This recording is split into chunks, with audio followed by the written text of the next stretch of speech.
This podcast is for educational purposes only, does not constitute legal advice, and does not create an attorney-client relationship. If you need legal assistance about a legal problem, contact an attorney. Welcome back to Know Your Regulator, the podcast that inspires you to engage. I'm your host, Simone Murphy, and in this special episode, we are shining a light on the future of regulation. I'm joined by our 2025 Bertolino Impact in Government Scholarship recipient, Sakethram Ramakrishnan. This year's topic was how will the recent U.S. Supreme Court decisions and the current makeup of the Supreme Court change what the future regulatory world looks like in 50 years? And Saketh submitted an incredible video imagining the future in biotech and AI regulations. Thank you so much for joining me today, and congratulations again. Thank you, Simone. It's a real honor to join you today. And I'm quite excited to dig into this topic and share my thoughts on where regulation could go in the future. Yeah, absolutely. Your submission centered around the 2024 Supreme Court decision overturning Chevron deference. Can you talk about what that means and why you chose that? Absolutely. Chevron deference was a key principle where courts deferred to regulatory agencies' interpretations of ambiguous laws. Essentially, if Congress passed a law that wasn't crystal clear, agencies like the FDA and EPA could fill in those gaps. But when the Supreme Court overturned Chevron in 2024, the courts, rather than the agencies, are now responsible for interpreting laws, and the agencies lose the flexibility they once had to interpret these ambiguities. Now, this decision was important because it effectively froze regulatory progress, especially in fields where rapid scientific advancement often outpaces legislation. More specifically, my work in computational biology and medicine inspired me to focus on this issue. I've seen firsthand how science can advance rapidly, but it's often stymied by the pace of policy. During my research at Argonne National Lab, I worked in the intersection between AI and biology, and this ranged from things like genome mining to drug discovery. And the thing that became quite clear to me was while we have these incredible advancements in technology, the legal and regulatory frameworks often can't keep up. And when these laws fall behind, it's not just bureaucratic inefficiency, it becomes a moral and ethical problem. And that's why I chose this topic.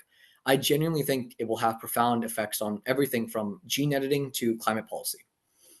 That's such a deep dive into such an interesting and niche topic too. And like you said, we're seeing these advancements of these technologies rapidly.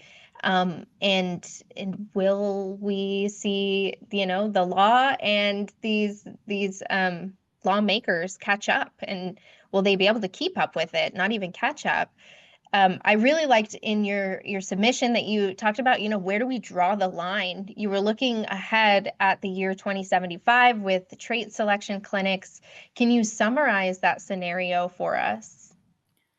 Sure. So I speculate that in 2075, with these biotech advancements like gene editing and AI, parents might walk into trait selection clinics and choose genetic modifications for their future children, things like muscle density, eye color, or even cognitive abilities. And the twist here is that these choices wouldn't be actively regulated by the government, especially after the Supreme Court's decision to limit agency interpretation. These regulators weren't able to keep pace with that innovation. And by 2075, a kind of regulatory vacuum emerged. Technologies like gene editing moved faster than the laws could catch up. And so by the time regulators tried to act, it was already too late. No one stopped these advances, but instead society simply let them unfold with no clear rules or morals in place. Yeah, and it definitely felt very real and is a scenario that we are, probably likely to see. But you tied the future to real science that's happening right now. You referenced the CHOP pen medicine gene therapy success in 2025. Can you tell me a little bit more about that? Yeah, of course. So in 2025, researchers at the Children's Hospital of Pennsylvania, abbreviated as CHOP, and Penn Medicine used CRISPR technology to treat a baby with a genetic disorder. And this was quite a breakthrough because it made headlines as the first legal designer baby with genetic editing. Now, it wasn't just about saving a life, but improving upon it. And this quite stuck with me because it wasn't just some science fiction story that we hear about, but it was real life. It happened right then and there. And it made me think about how this kind of technology could evolve rapidly, but how our regulatory systems can't evolve that fast. And this breakthrough, paired with the regulatory stagnation from the Supreme Court decision, set the stage for the speculative future I envisioned. The urgency of this issue really hit home for me.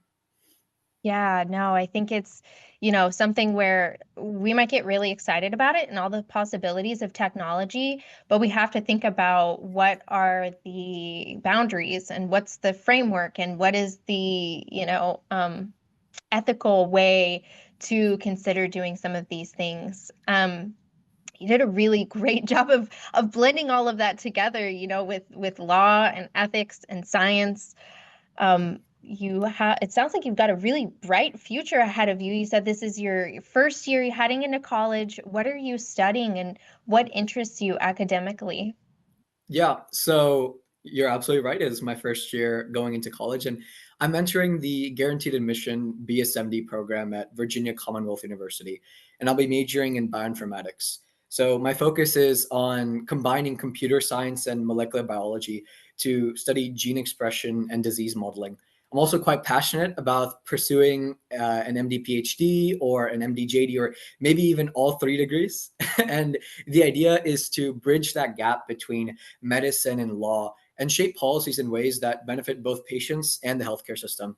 I believe that understanding both the technical aspects of medicine and the legal frameworks that surround it and govern it would let me advocate better for healthcare access and innovation. On this note, I'm also studying public health and Spanish to ensure that I can communicate effectively with diverse patient populations and advocate for the systemic change. That's amazing. That is just so fantastic. And I know without a doubt you can get all three of those degrees for sure. Where do you see yourself in the future, post graduation? What kind of impact are you hoping to make? Yeah. In the future, I see myself working at this niche intersection of science, healthcare, and policy, where I can combine cutting edge research with real world patient care. And my goal is to make sure that scientific breakthroughs are accessible to everyone, not just in the lab, but especially to underserved communities. I want to help make sure that the advancements that we make in medicine are shared equitably so that everyone, regardless of their background or resources, can benefit from them. That's amazing. That's very it's touching. That's fantastic. Well, we can't wait to see what you accomplish. And once again, congratulations. Thanks for joining me today to kind of dive in deeper to your submission topic. And to our viewers, if you're a student that's passionate about making a difference in law, regulation, or public service, like Saketh here, visit Bertolino LLP's website for more information on how to apply for next year's Bertolino Impact in Government Scholarship. You can also check out Saketh's submission video that's going to be linked below. Get details on Know Your Regulator and more. Thanks for tuning in, and as always, stay inspired and continue engaging with your regulatory agency. Know Your Regulator, the podcast that inspires you to engage.